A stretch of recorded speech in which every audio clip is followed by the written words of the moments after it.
अस्सलाम वालेकुम नाज़रीन, तव्हां ॾिसी रहियो HRJDO न्यूज़ ऐं आहियां वज़ीर उंडल। ख़बर शामिल कयूं था नवाब वली मोहम्मद मां जावेद रिंद जी।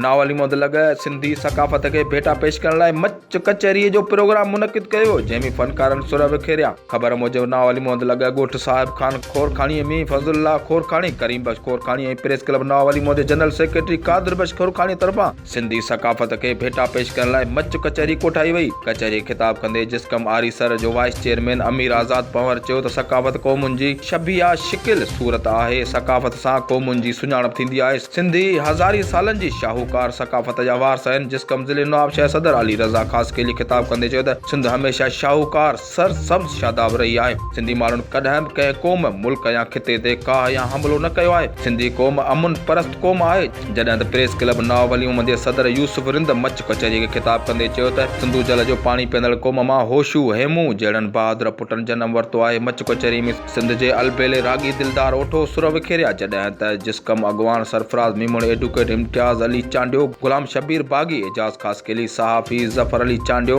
आमिर आकाश लाखो समेत वॾे अंगमी सियासी तोड़े समाजी अॻवाननि पिणु शिरकत कई। वधीक ख़बरुनि ऐं अपडेट लाइ ॾिसंदा रहो HRJDO न्यूज़।